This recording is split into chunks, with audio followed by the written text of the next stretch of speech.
इस चैप्टर में हमारा नेक्स्ट लर्निंग आउटकम है learning outcome 4 demonstrate starters and conduct various test on three phase induction motor. एक चीज़ मैं आपको बता दूं, ये जो आपका लर्निंग आउटकम है वो है साइकोमोटर डोमेन के लिए, है ना। साइकोमोटर डोमेन मतलब इससे आपके जो क्वेश्चंस आएंगे या तो आपके प्रैक्टिकल के एग्ज़ाम्स में आपसे पूछा जाएगा या तो अ, अ, या तो आपको इसको पढ़ना है तो सिर्फ आपको प्रैक्टिकल के हिसाब से ही आपको इसको पढ़ना पड़ेगा। इसमें आपको थ्योरेटिकल क्वेश्चंस आपके सिलेबस के अकॉर्डिंग जो दिया हुआ है तो उसके हिसाब से नहीं आएंगे इसमें थ्योरेटिकल क्वेश्चन। और इसमें जो इंग्लिश में है कन्वर्जन आप कर लीजिएगा, हर पॉइंट को आपको लिखना है, देखना है और उसको समझना है। तो डिमॉन्स्ट्रेट स्टार्टर्स मतलब हमें starting of three phase induction motor के बारे में पढ़ना है। हालांकि ये बहुत इंपॉर्टेंट टॉपिक है क्योंकि थ्री फेस इंडक्शन मोटर में स्टार्टिंग के दौरान करंट का जो मान होता है स्टार्टिंग करंट का वो बहुत ही ज़्यादा होता है, 4 to 10 टाइम्स लगभग ज़्यादा होता है फुल लोड करंट की तुलना में। और स्टार्टिंग का टॉर्क जो है वो भी लो होता है, तो मोटर ओवरहीट होकर उसकी इंसुलेशंस ख़राब हो सकती हैं। तो इसको लिमिट करना बहुत ज़रूरी है। तो हम लिमिट कैसे कर सकते हैं, पहले तो हम देखें कि ये स्टार्टिंग करंट बढ़ता कैसे है ना। तो स्टार्टिंग करंट जो है वो इंडक्शन मोटर जो है एक्चुअली हम एक तरीके से रोटेटिंग ट्रांसफार्मर बोलते हैं उसे, जिसमें स्टेटर उसकी प्राइमरी है और rotor short circuited secondary. Starting के दौरान आपको मालूम है कि एस की वैल्यू जो है वो 1 के बराबर होती है और इस हिसाब से जो इंड्यूस्ड ईएमएफ की वैल्यू होगी, इंड्यूस्ड ईएमएफ की वैल्यू क्या होगी, इंड्यूस्ड ईएमएफ की value E2 dash equals to होता है एस टाइम ऑफ E2, तो ये E2 डैश की वैल्यू होगी E2 के बराबर। तो वोल्टेज इंड्यूस जो होगा मोटर में वो मैक्सिमम तभी होता है स्टार्टिंग के दौरान जब स्लिप की वैल्यू 1 होती है। रोटर इम्पिडेंस चूँकि इसमें लो होता है, रोटर इम्पिडेंस जो कि इसमें लो होता है तो रोटर करंट की जो वैल्यू है वो ज़्यादा होती है और यही रोटर करंट जो है हमें स्टेटर पे रिफ्लेक्ट होके I2 डबल डैश के फॉर्म में दिखता है। आपको मैंने इक्विवेलेंट सर्किट में भी दिखाया था। और ये कैसे होता है, ट्रांसफार्मर एक्शन की वजह से होता है। मतलब जो रोटर में करंट है उसका जो रिफ्लेक्शन है हमें कहाँ मिलेगा, स्टेटर की तरफ, है ना। तो स्टेटर की तरफ जो मिलेगा हमें उसका एक्शन वो ट्रांसफार्मर एक्शन की वजह से होता है। तो इससे क्या होता है, स्टार्टिंग करंट जो है वो बहुत अधिक हो जाता है इसके रिफ्लेक्ट होने के कारण, जो कि 4 से 10 गुना ज़्यादा होता है फुल लोड की स्थिति में बहने वाले करंट की तुलना में। ये large current large voltage drop उत्पन्न करेगा। जाहिर सी बात है कि जितना ज़्यादा करंट होगा उतना ज़्यादा वोल्टेज ड्रॉप होगा लाइन में, और इससे जो उस लाइन से पर्टिकुलर लाइन से जो अदर इलेक्ट्रिकल इक्विपमेंट्स जुड़े होंगे वो भी उन पर भी प्रभाव पड़ेगा। तो इसलिए इस स्टार्टिंग करंट को लिमिट करना ज़रूरी है ताकि मोटर की ओवरहीटिंग ना हो और साथ ही साथ उसकी इंसुलेशन में भी ख़राबी ना आए। मोटर की जो स्टार्टिंग है वो साइज़ या टाइप के हिसाब से स्टार्टिंग उस पर डिपेंड करेगी। मतलब स्टार्टर हम किस तरह का उपयोग करें ये मोटर की रेटिंग से डिसाइड किया जाता है। तो मोटर की रेटिंग कितनी है HP में जनरली होती है ना, या तो किलोवाट में आपको पता होगी। तो कितने किलोवाट तक हम किस तरह के स्टार्टर का उपयोग करेंगे, तो इसमें सबसे पहले जो हम स्टार्टर देखेंगे वो है हमारा DOL starter, direct online starter.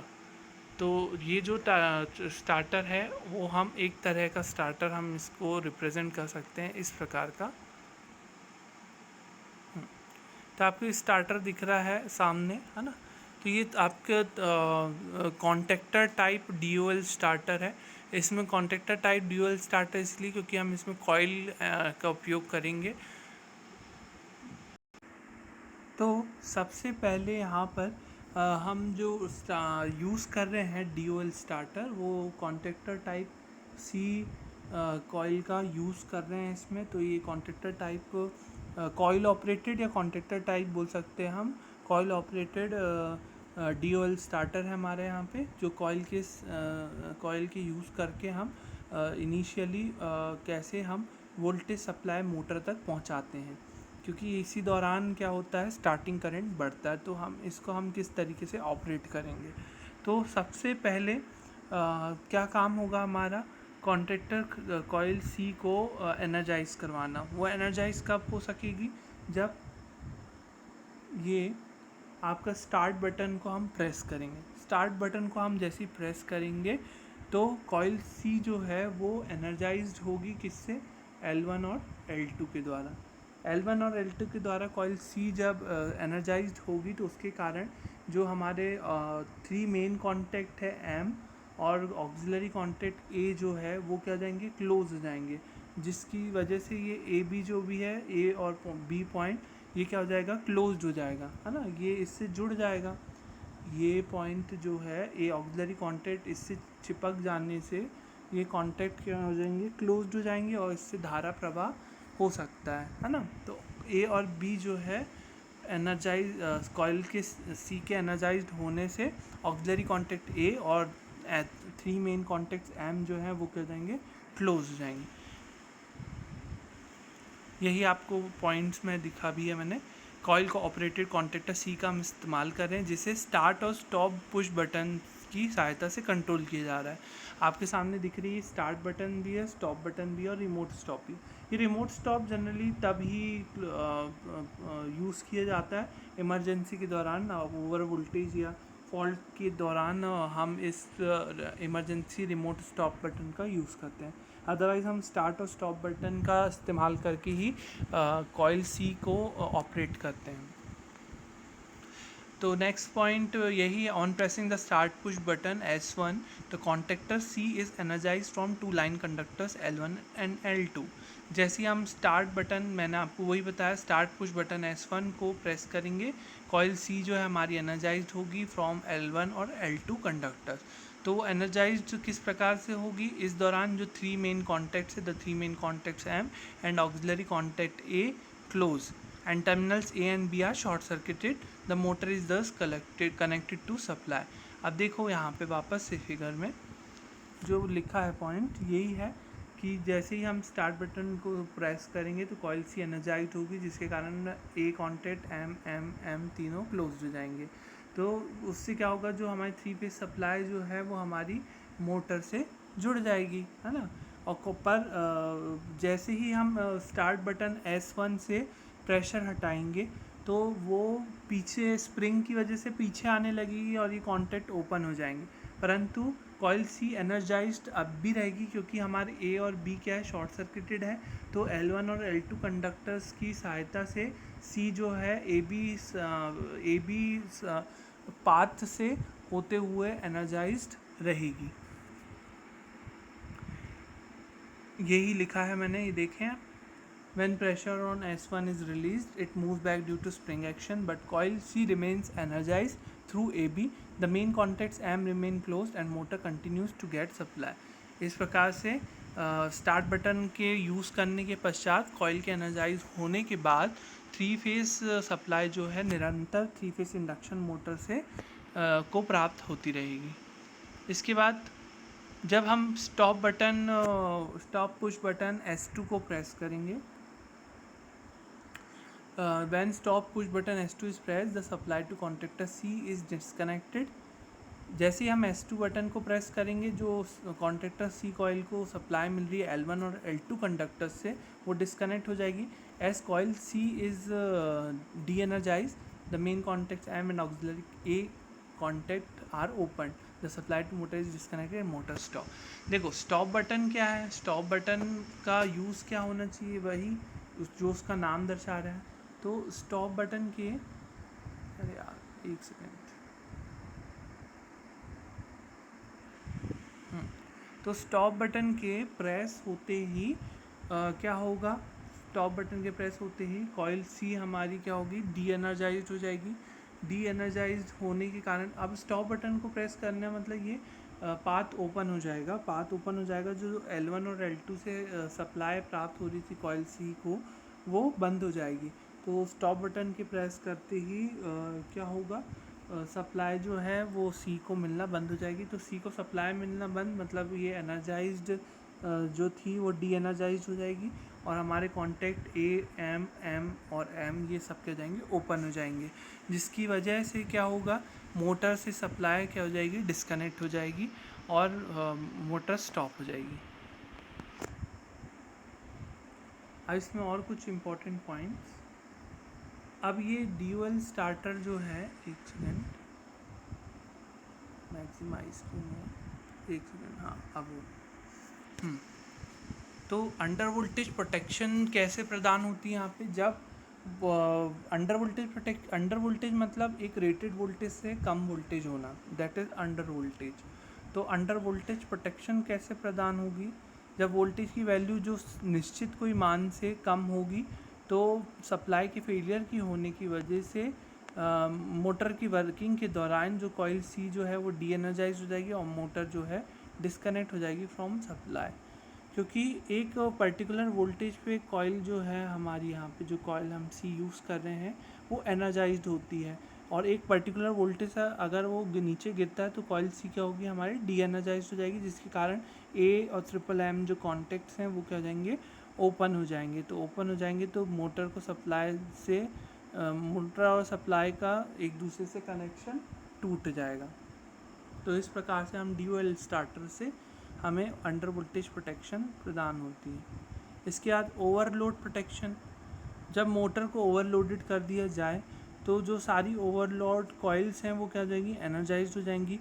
वो कैसे एनर्जाइज्ड होगी, क्योंकि मोटर ओवरलोड होने के कारण ज़्यादा करंट ड्रॉ करेगी, तो मोटर के जो ओवरलोड कॉइल्स है वो एनर्जाइज्ड हो जाएंगी, जिसके कारण से वो क्या करेंगी, कॉन्टैक्ट डी को ओपन कर देगी, और कॉन्टैक्टर डी जैसे ही ओपन होगा तो कॉन्टैक्टर सी जो है वो डी एनर्जाइज हो जाएगा और मोटर को सप्लाई नहीं प्राप्त होगी। अब हम इसको फिगर में देख सकते हैं।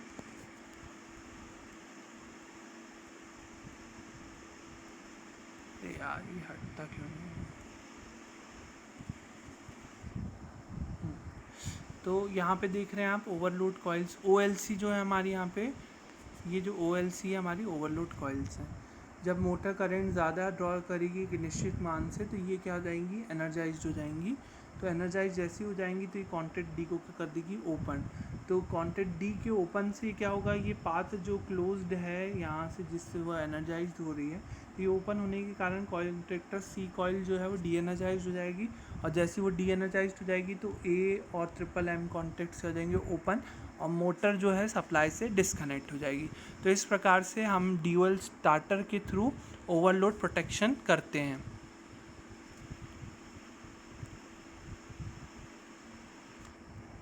इस प्रकार की मेथड का उपयोग केवल 3 किलोवाट की मोटर्स तक किया जाता है या 5 HP की मोटर्स तक ही किया जाता है।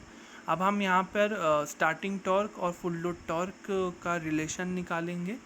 अब जैसे कि ये जो ड्यूअल स्टार्टर है, अब इसमें तो लगभग डायरेक्टली हम सप्लाई से जोड़ रहे हैं, बस हम इसको स्टॉप कर सकते हैं, पर इसमें हम डायरेक्टली सप्लाई को लाइन से जोड़ दे रहे हैं, लाइन सप्लाई को मोटर से जोड़ दे रहे हैं, जिसकी वजह से जो स्टार्टिंग करंट है वो उतना, स्टार्टिंग करंट की वैल्यू लिमिट नहीं हो पा रही है इससे। तो इसलिए इसकी जो एप्लीकेशन है ये मोटर्स की, वो केवल 3 किलोवाट तक की मोटर या 5 HP तक की मोटर के लिए इसको उपयोग किया जा सकता है। अब हम स्टार्टिंग करंट, स्टार्टिंग टॉर्क और फुल लोड टॉर्क का अगर रिलेशन निकालें तो हम कुछ इस प्रकार से रिलेशन निकाल सकते हैं। ये रिलेशन आपको मालूम है, rotor input is equals to 2π/NS T/60। ये हमने पावर स्टेजेस में देखा था। इधर हमने इसको कांस्टेंट मान ले रहे हैं, तो KT हमने कांस्टेंट मान लिया। Rotor copper loss S into rotor input होता है SPI। रोटर कॉपर लॉस को हम लिख सकते हैं 3I2-2R2S, और PI को लिख सकते हैं KT। तो हम यहाँ से T जो है किन किन पे निर्भर कर रहा है, एक तो R2 भी कांस्टेंट, K भी कांस्टेंट है ना, बस वेरिएबल क्या है I2-2 और 3 भी कांस्टेंट है, I2-2 और अपॉन में S बस बचेगा। तो ये इन दोनों फैक्टर पे टॉर्क जो है निर्भर करेगा। I2 जनरली किस पे निर्भर करता है, I1 पर, और I2 की जगह हम I1 रख देंगे तो I1/S हो जाएगा। तो ये जो I1 है यही क्या है, आपका स्टार्टिंग करंट है स्टेटर में जो बह रहा है। तो अगर हम मान लें ये I1 जो है IST है, स्टार्टिंग करंट, स्टार्टिंग टॉर्क क्या होगा, अब देख रहे हैं हम यहाँ पे टॉर्क जो है डायरेक्ट स्क्वायर के प्रोपोर्शनल में है करंट के, तो स्टार्टिंग टॉर्क भी स्क्वायर प्रोपोर्शनल में होगा IST के, और स्टार्टिंग में S की वैल्यू 1 होती है, तो फुल लोड टॉर्क की वैल्यू भी जो होगी वो SF के अकॉर्डिंग TF डायरेक्टली प्रोपोर्शनल होगा IF स्क्वायर बाय SF के। तो ये इन दोनों को रिलेशन को आपको समझ में आ गया होगा। स्टार्टिंग में स्लिप की वैल्यू 1 है, तो अपॉन में से S गायब हो गया, और इधर S इसलिए है क्योंकि फुल लोड के दौरान स्लिप की वैल्यू 1 नहीं होती है। तो अब TST बाई TF का हम रेशियो निकालेंगे, क्योंकि हमें रिलेशन निकालना है, तो क्या आ जाएगा हमारा IST बाई IF के स्क्वायर। हमको करंट के टर्म्स में रिलेशन निकालना था, इसलिए हमने ये एक्सप्रेशन निकाला, रिलेशन निकाला, ठीक है। तो ये वाला एक्सप्रेशन हमारे पास आ रहा है। तो यहाँ से आप देख सकते हैं कि TST, IST और IF और TF किस तरीके से रिलेटेड है। तो जब मोटर डायरेक्ट ऑनलाइन स्टार्ट होगी तो स्टार्टिंग करंट जो है एक शॉर्ट सर्किट करंट का ISC के बराबर होगा। तो यहाँ पर हम IST की जगह हम ISC लिख सकते हैं, ISC का होल स्क्वायर। सपोज ISC जो है 5 गुना ज़्यादा है फुल लोड करंट के, तो रिलेशन देखो क्या होगा, और स्लिप का मान के चलो 0.04, तो TST बाई TF क्या होगा, यहाँ पे हम 5IF रख देंगे, तो हमारे पास जो रिलेशन आएगा वो 1 आएगा, TST TF के बराबर हो रहा है। तो यहाँ पर डायरेक्ट ऑनलाइन स्टार्टर में हमारे स्टार्टिंग टॉर्क पे कोई प्रभाव नहीं पड़ रहा, वो फुल लोड टॉर्क के बराबर आ रहा है, मतलब इसमें। लेकिन ये चीज़ है कि हमारा स्टार्टिंग करंट जो है वो भी लिमिट नहीं हो रहा है। स्टार्टिंग टॉर्क तो फुल लोड टॉर्क के बराबर है, जो कि क्या है, एक तरीके से हम बोल सकते हैं लो है। क्यों? क्योंकि स्टार्टिंग टॉर्क हमें लगभग ज़्यादा प्राप्त होना चाहिए, फुल लोड टॉर्क के बराबर प्राप्त नहीं होना चाहिए। स्टार्टिंग टॉर्क तो अधिक होना चाहिए लोड को कैरी करने के लिए। तो यहाँ पर स्टार्टिंग टॉर्क भी लो, ऊपर से स्टार्टिंग करंट भी जो है 5 टाइम्स ज़्यादा ही है। तो अगर हम इस तरह के स्टार्टर द्वारा बड़ी मोटरों को चालू करते हैं 5 HP से ज़्यादा की, तो उसमें प्रॉब्लम हो सकती है, मोटर ओवरहीट होकर उसके इंसुलेशंस डैमेज हो सकते हैं। तो जनरली इस मेथड को हाई वोल्टेज की मोटर्स के, हाई पावर रेटिंग्स की मोटर के लिए उपयोग नहीं किया जाता। नेक्स्ट हमारा है stator resistance starter. Stator resistance starter आपके सामने दिख रहा है कि हमने स्टेटर जो हमारी सप्लाई लाइन है स्टेटर में, तो वो उनमें हमने क्या लगा दिया इनिशियली, रेजिस्टेंस। आप देख रहे हैं पहले लिखा है यहाँ पे start close 1 2 3, next close 4 5 6, finally close 7 8 9।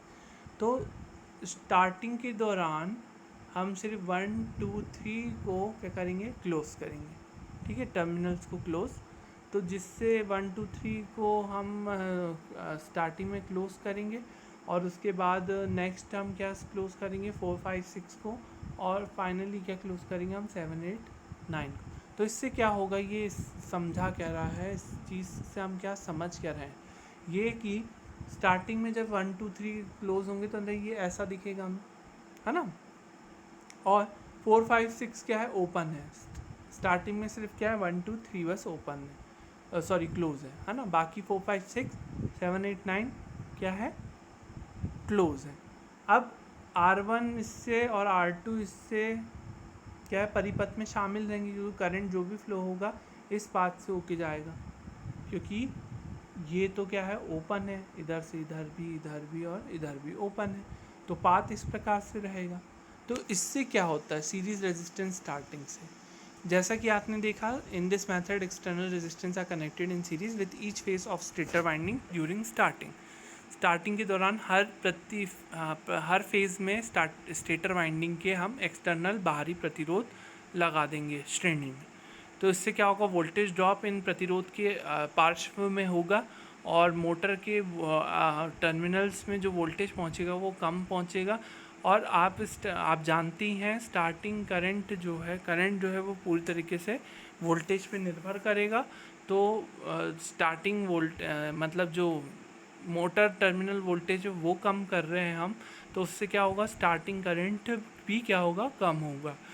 इस प्रकार से स्टार्टिंग में तो हम स्टार्टिंग करंट की वैल्यू को लिमिट कर रहे हैं, पर निरंतर वही रखना गलत हो जाएगा। हमें उसके बाद हम क्या करेंगे, स्टार्टिंग रेजिस्टेंस को धीरे धीरे से स्टेटर के परिपथ से अलग करेंगे। और ये कब करेंगे, जैसे ही मोटर अपनी एक रेटेड स्पीड पे पहुंच जाएगी तो हम इन रेजिस्टेंस को परिपथ से अलग कर देंगे। अब वो कैसे होगा,